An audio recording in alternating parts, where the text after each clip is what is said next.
안녕하십니까. 유니티비의 김하늘입니다. 매주 수요일 전문가와 함께 한 주간의 한반도 동향에 대해 알아보는 한반도는 지금입니다. 오늘은 정세분석국 정치군사분석과의 성찬영 사무관을 모시고 이야기 나눠보겠습니다. 사무관님 안녕하세요. 안녕하세요. 네, 이 48일 만에요. 개성공단 분과위원회가 열렸습니다. 성과가 좀 있었습니까? 네, 지난 13일과 14일 이틀에 걸쳐 개성공단 3통 분과위원회를 제외한 다른 3개 분과위원회 회의가 개성공단 종합지원센터에서 개최되었습니다.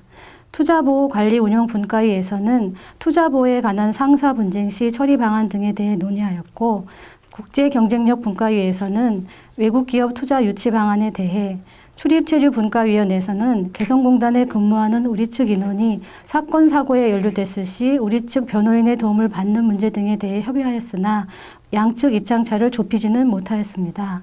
정부는 개성공단 남북공동위원회 사무처를 통해 향후 일정을 정해서 북측과 지속 협의해 나갈 예정입니다. 네, 또 이 한편으로는 북한의 대남 비난이 있었습니다. 사실 이례적인 일은 아닙니다만 이번엔 대통령 실명을 거론했죠. 네. 지난 12일에는 한반도 프로세스는 반민족적, 반통일적인 정책이라고 비난한 데 이어 14일에는 조평록 서기국 보도를 통해 남북관계 발전 기본계획을 대결계획이라고 비난했습니다. 또한 15일에는 국방위원회 정책국 대변인 담화를 통해 우리 대통령 실명을 거론하며 원색적인 비난을 했으며 18일에도 대통령의 유럽 순방, 우리 군의 미국 첨단 무기 구입 계획, 제2차 남북관계 발전 기본계획에 대해 지속 비난했습니다. 이 결국 북핵 문제 해결, 이 부분이 문제가 된 것 같은데요. 이 북핵과 관련해서는 대외적으로도 강경한 입장을 보이고 있죠. 네.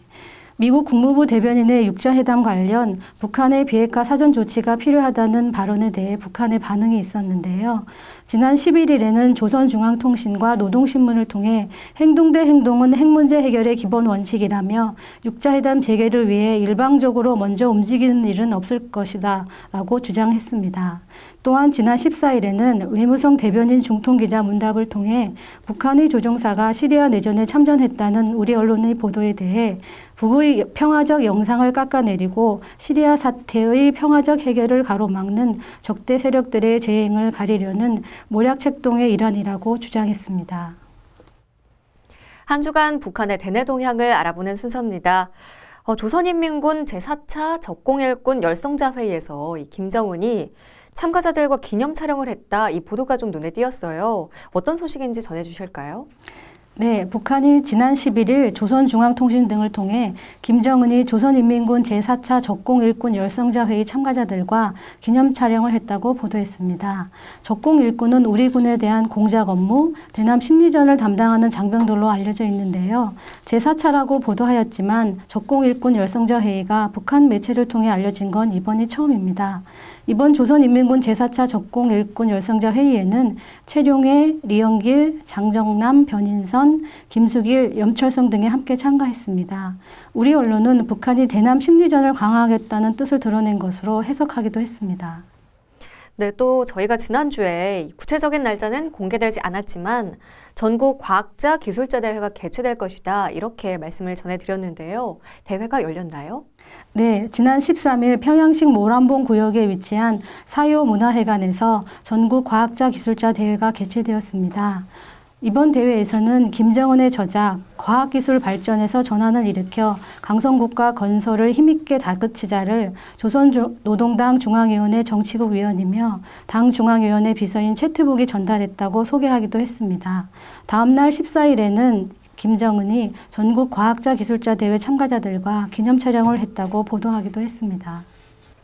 네, 또 이 지난 16일은 북한의 어머니 날이었습니다. 이 날은 어떤 날인가요? 네, 말씀하신 것처럼 11월 16일은 북한이 2012년 5월에 최고인민회의 상임위원회 정령을 통해 어머니 날로 지정한 날입니다. 1961년 제1차 전국 어머니 대회에서 김일성이 연설한 날 11월 16일을 어머니 날로 정한 것으로 추정되는데요. 작년에 이어 올해도 북한의 휴일이었습니다. 작년에는 어머니날 전일인 11월 15일에 사요 문화회관에서 제4차 전국 어머니 대회를 개최하였는데요.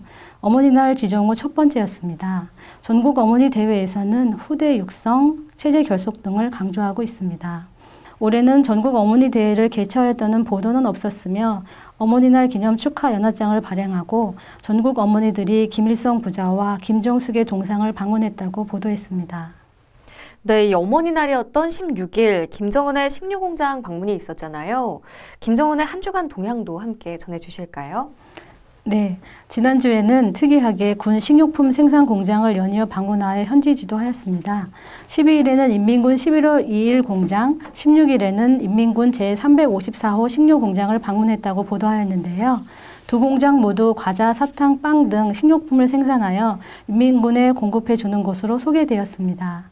특히 16일에 방문한 인민군 제354호 식료공장에서는 김정은이 어머니날을 맞는 공장의 여성 근로자들에게 따뜻한 축하의 인사를 보냈다는 내용도 있었습니다.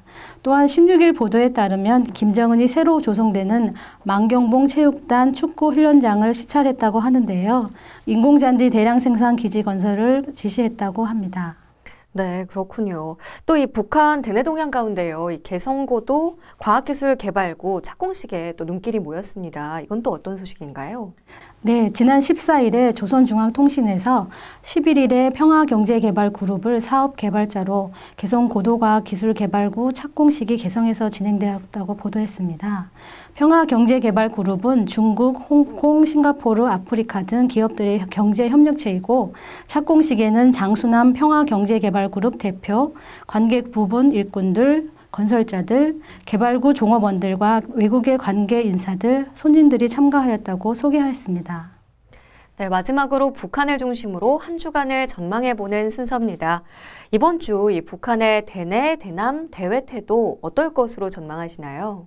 네, 북한은 대내적으로 연말까지 경제 성과 달성과 선전에 주력하는 한편 주민 일탈 경계 등 체제 결속 노력을 지속할 것으로 전망됩니다.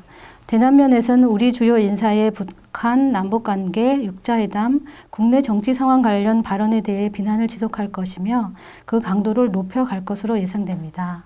대외적으로는 이번 주에 있는 중국 양제츠 외교 담당 국무위원의 방한, 미국 육자회담 수석대표 글린 데이비스의 한국, 중국, 일본 순방, 미국 킹 대북인권특사의 한국, 일본 순방 결과에 대해 촉각을 세우는 등 육자회담 재개 관련 주변국 협의 동향에 대해 지속적으로 관심을 갖고 비난 등을 지속할 것으로 전망됩니다.